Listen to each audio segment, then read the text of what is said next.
Graça e paz, aqui é o pastor Igor Marçal, você está no Café com Palavra. E nós estamos aqui falando da nossa temporada sobre fé. Se você não se inscreveu no canal, se inscreva, ative as notificações, esteja recebendo aí, sempre que nós tivermos aqui vídeo novo no nosso canal para abençoar a sua vida. Então, vamos lá. Comigo aqui, pastor Zait, Micael, juntos aqui nessa temporada, né? Firmes na fé. Aleluia, né? São discípulos aqui da nossa equipe ministerial do Ministério Elim em Samambaia, Distrito Federal. Então vamos lá, nós estamos ainda trabalhando aqui, vamos continuar trabalhando aqui nesse ponto de aquilo que pode ser visto foi produzido a partir daquilo que não se vê. E eu quero agregar um novo texto, né? Foi citado no vídeo anteriormente um pedaço dele pelo Micael e eu quero agora trazer ele completo para a gente começar a discutir um ponto aqui que é interessantíssimo. O texto é Mateus, capítulo 18, Evangelho segundo escreveu Mateus, capítulo 18, versos 18 e 20. Diz assim: em verdade vos digo que tudo o que ligardes na terra será ligado no céu. E tudo o que desligardes na terra será desligado no céu.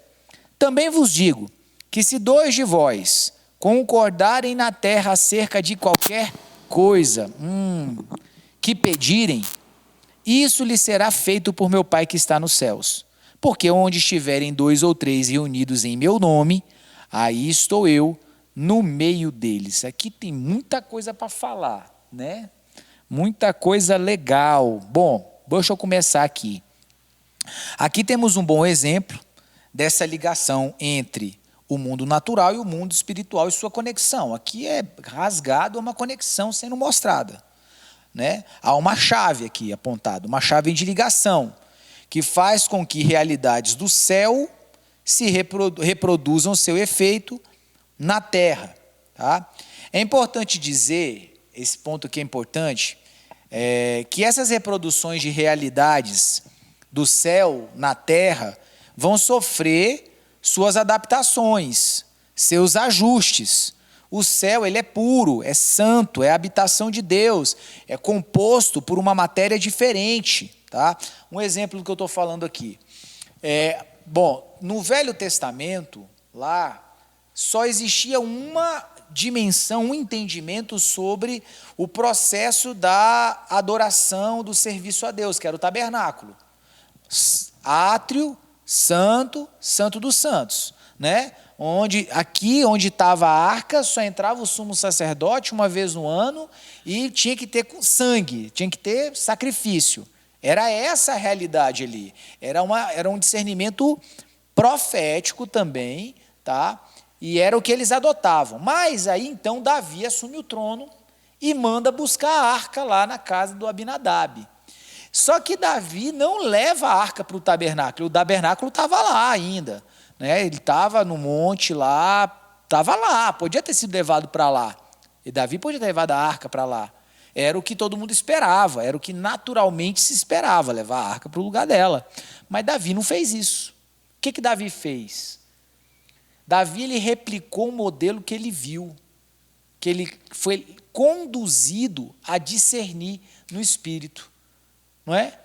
O trono de Deus, apontado lá no livro do Apocalipse, a João, ele nos é apresentado como um lugar, um quadrado, como um mar de vidro, onde o trono de Deus fica no centro, na frente, atrás, de um lado e do outro lado, 4 seres viventes cercando esse trono, e ao redor 24 tronos com 24 anciãos. E todos esses seres, né, os 4 seres viventes e os 24 anciãos, adoravam sem parar, é o que diz o texto do Apocalipse, adoravam sem parar. Né? O que Davi faz?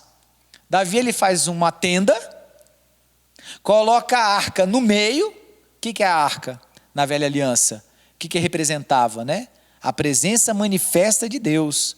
E ele escala, então, ele escala um grupo de sacerdotes e levitas para adorar ao redor da arca 24 horas, 7 dias por semana, ou seja, sem parar.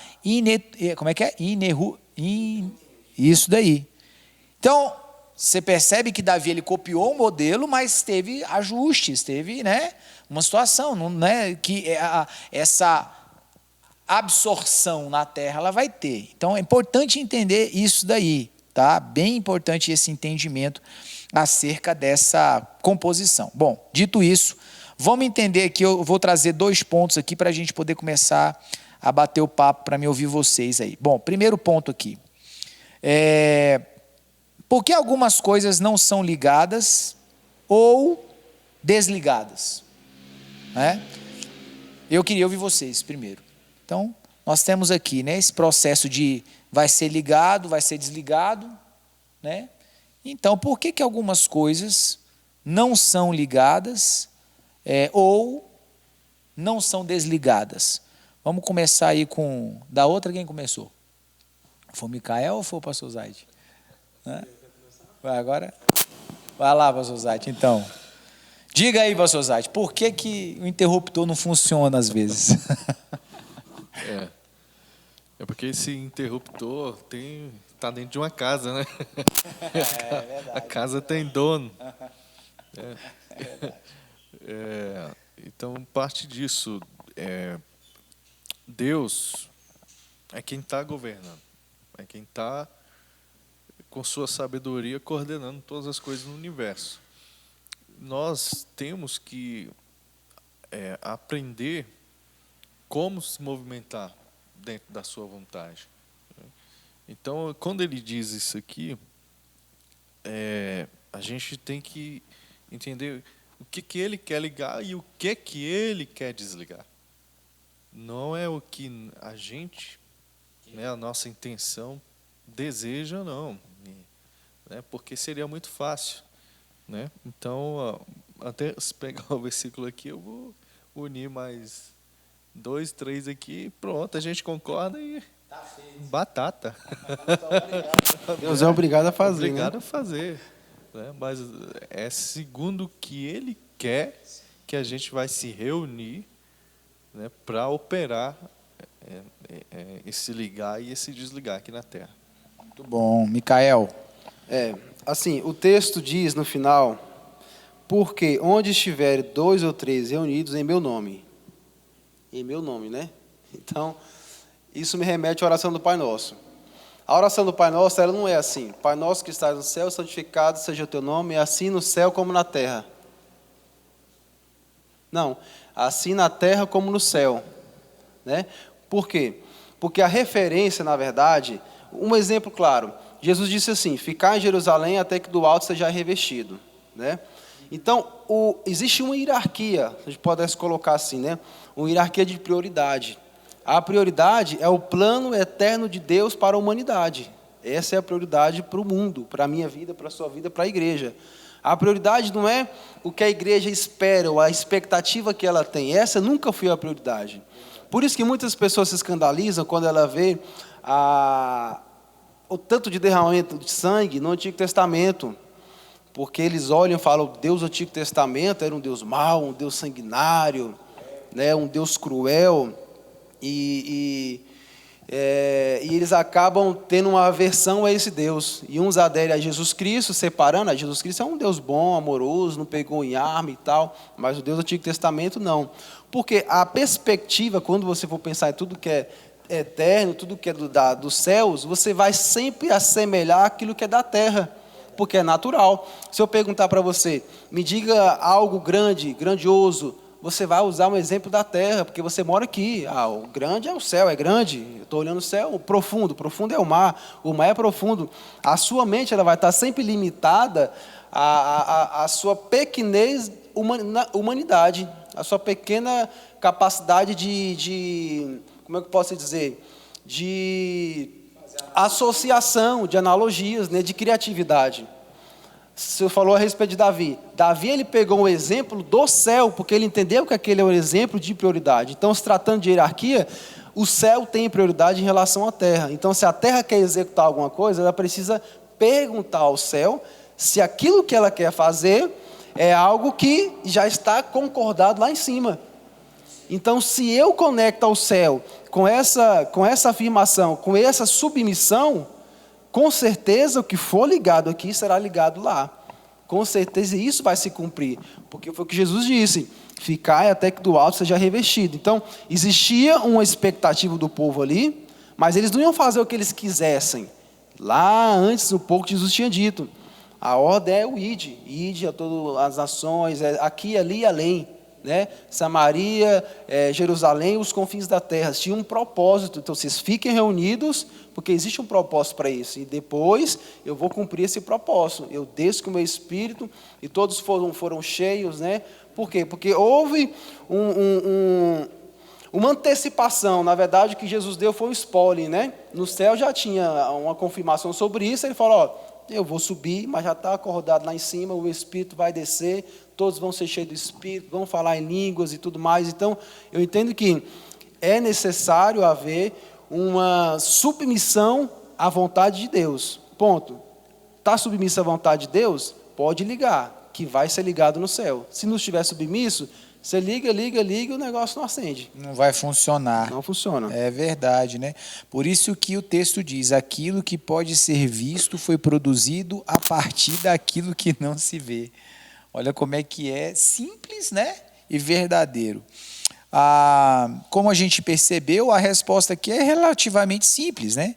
Para que haja uma ligação, né? E a palavra ligação, ela fala de atar algo a outro algo, né? E no texto existe o indicativo de voz ativa e voz passiva. Então, quando está dizendo lá, tudo que ligar na terra, é a voz ativa, no sentido de a busca, né?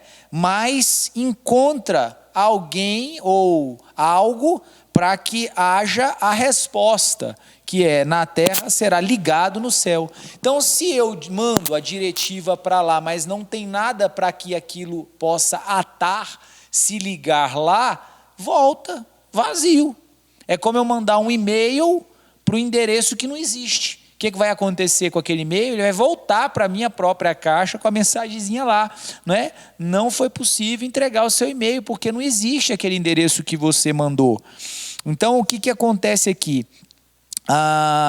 Para que essa ação de ligar alguma coisa aqui e ligar-se a outra coisa, a outro algo lá, deve haver aí um correspondente equiparado, análogo, semelhante, em conexão. Sem esse correspondente, não há o que ligar. É como se mandasse uma mensagem a um destinatário inexistente, como a gente falou. É exatamente por isso, né, assim, somando ao que todos vocês falaram, que não é só a questão de nos juntarmos e desejarmos ligar. Se não houver referência lá, porque a hierarquia é lá, é de lá para cá. Então, se a gente se conecta a algo que não existe lá, não vai ter nenhum alvo. É como a pescaria. A gente joga o anzol. Se lá tiver o correspondente para pegar aquilo e falar: opa, isso aqui que vocês estão ligando tem sentido aqui. Tem um semelhante de conexão aqui, tem uma realidade dessa aqui. Então, aí quando você traz, ela vem. Não é? Então, esse é o sentido próprio desse aspecto do ligar e do desligar. Não se trata apenas da minha vontade, como a gente falou.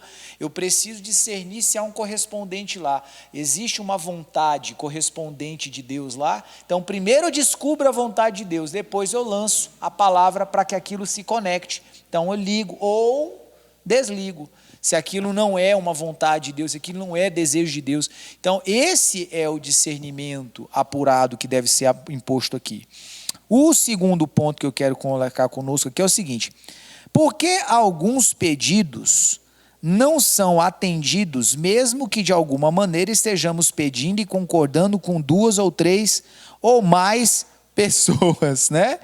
Então, assim, a gente já meio que respondeu.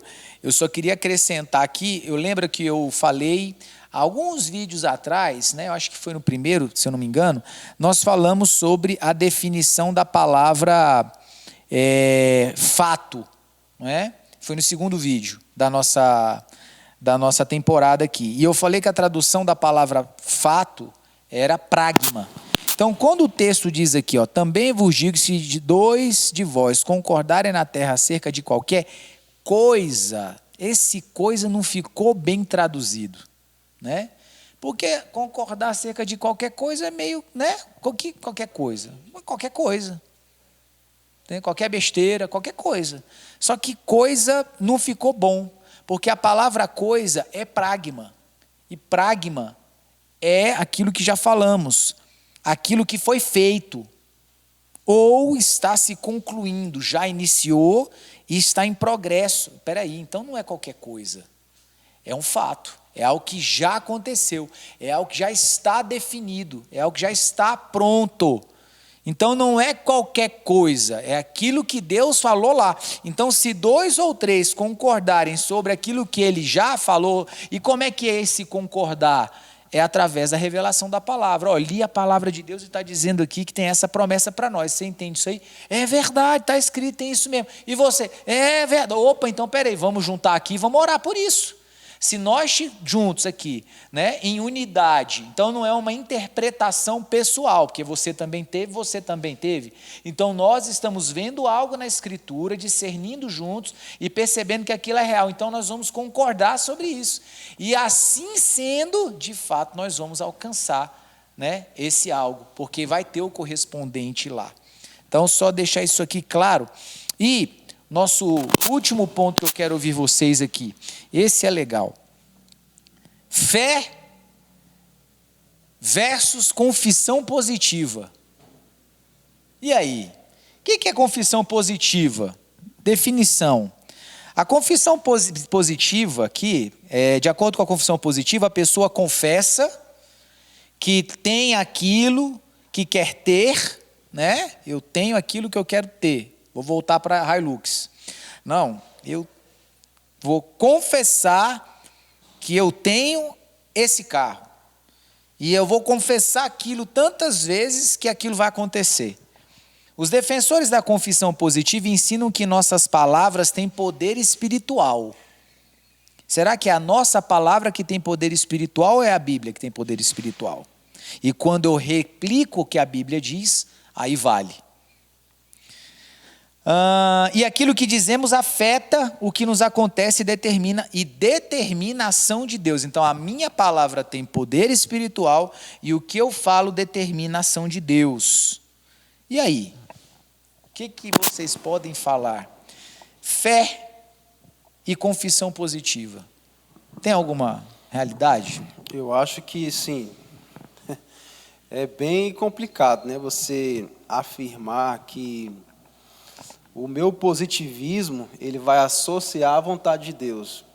Existe, na verdade, uma tentativa de dar superpoderes aos homens, né? Então, essa é uma forma de você atribuir ao homem um superpoder de autoafirmação.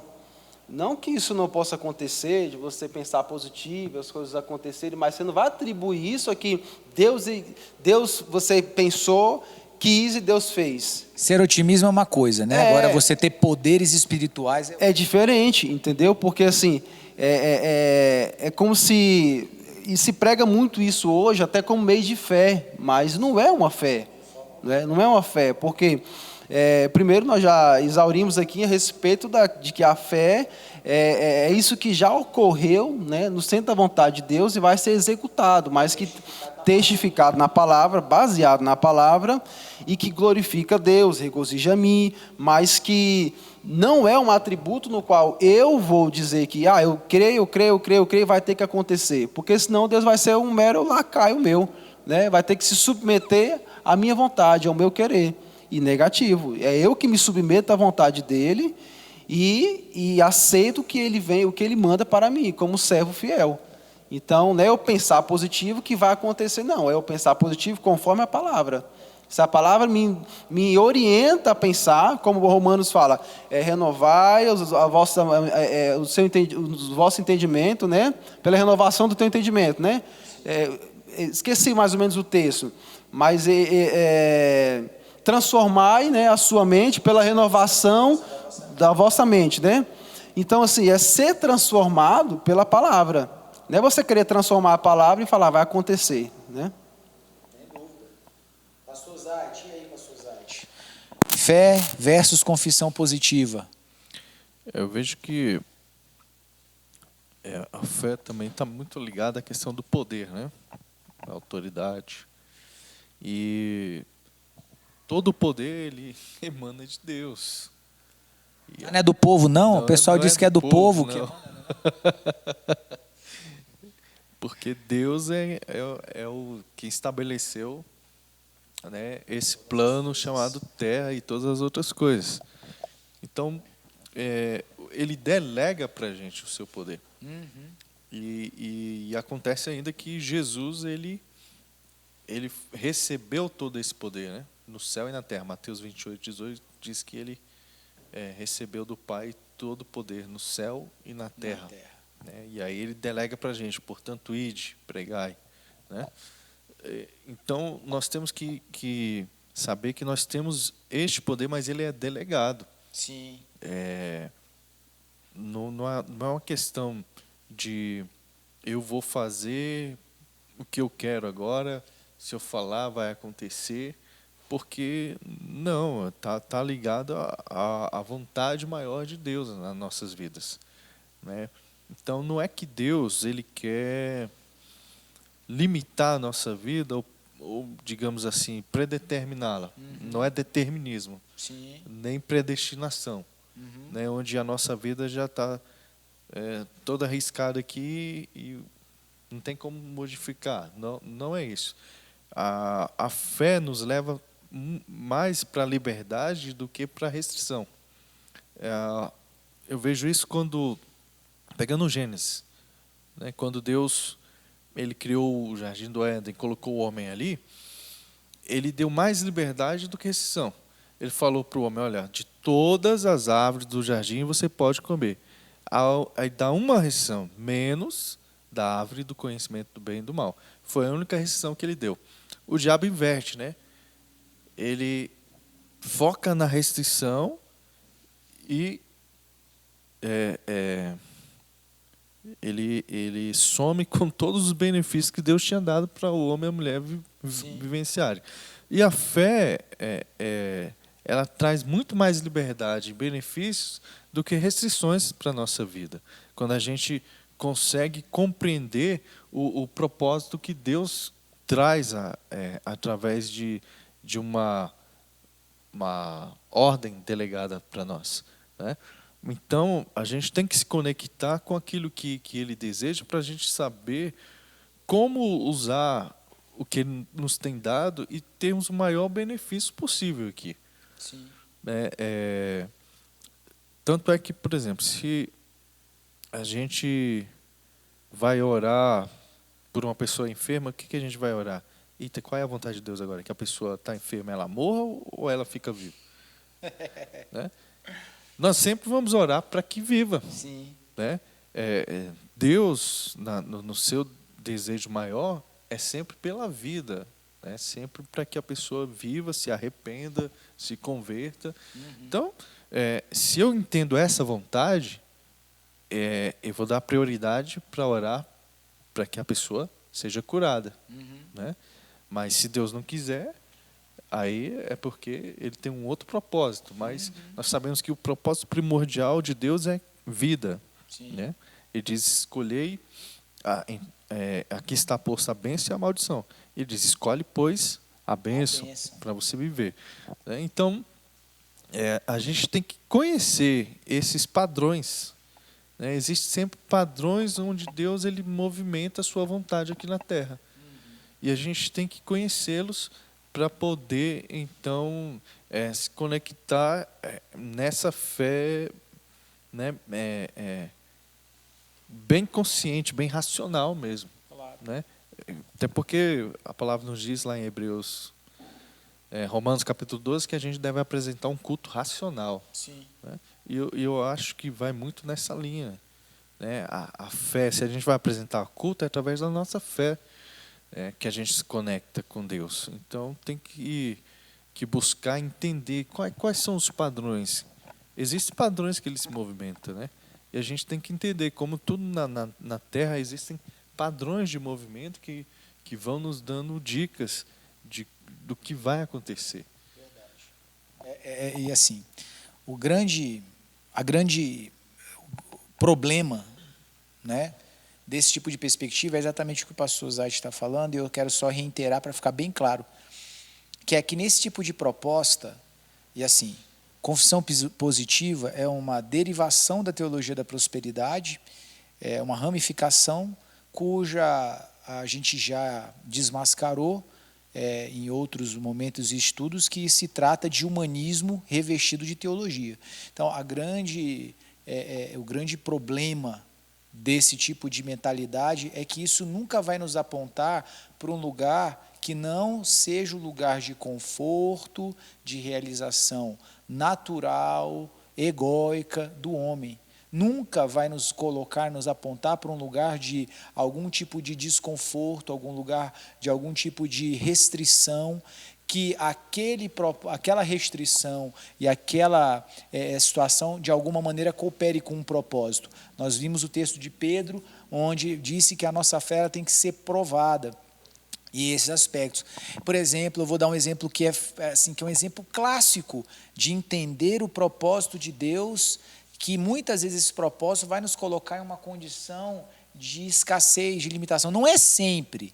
Não que se trata de um evangelho que é só dor, que é só luta. Não se trata disso, mas existem propósitos. Por exemplo, Paulo e Silas na prisão. Então ali Paulo e Silas estavam presos injustamente, sem julgamento, foram açoitados, estavam com pés e mãos atados dentro de uma cadeia. E eles poderiam utilizar-se ali, como os apóstolos, os outros discípulos usaram desse tipo de aspectos no passado. Pedro saiu milagrosamente da prisão, depois os 12, enfim, por várias vezes eles foram livres, mas naquele momento aprove a Deus que Paulo e Silas permanecessem presos. E mesmo depois de terem adorado a Deus e o terremoto vir, as portas se abrirem, as cadeias caírem e eles podendo sair, eles decidiram ficar. Por que eles decidiram ficar? Porque eles entenderam o propósito de estar ali, por causa de uma família. Então Deus colocou eles naquela condição, passando o que passaram, sofreram o que sofreram por causa de uma família. Porque Deus tinha o propósito de salvar a família daquele carcereiro. Alguns estudiosos afirmam que aquele carcereiro e a sua família se tornaram colunas da igreja que foi fundada naquela cidade. Então, essa perspectiva egóica que o humanismo ela nos aponta, e a confissão positiva ela traz esse peso aí, ela vai tirar qualquer tipo de propósito divino, de qualquer tipo de perspectiva de sofrimento, de restrição, de andar uma segunda milha, de dar outra face, de perdoar, de ser longânimo, ou de você viver algo que não tem a ver com conquistas e realizações apenas que servem ao seu próprio ego, sabe? Enxergando vitória e conquista e realizações quando Deus é glorificado, honrado e tal. Então, esse ambiente ele é problemático em primeira instância por causa disso. E em segunda instância, por dar essa condição de o homem, né, ter essa capacidade de mover a mão de Deus. Não é? Como a gente já ouviu alguns aí falando por aí que, né,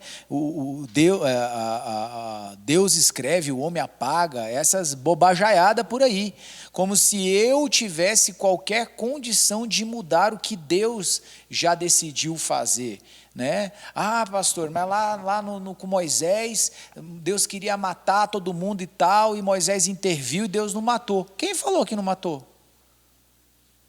As únicas duas pessoas que saíram do Egito, entraram no deserto e chegaram em Canaã, foi Josué e Calebe. Todo o resto da geração que saiu do Egito morreu no deserto. Não morreu de uma vez, mas paulatinamente Deus fez com que eles andassem e ficaram por ali. Então, entenda o seguinte, Deus não está sujeito à minha impressão, ao meu conselho de como fazer as coisas, Ele tem a vontade dele.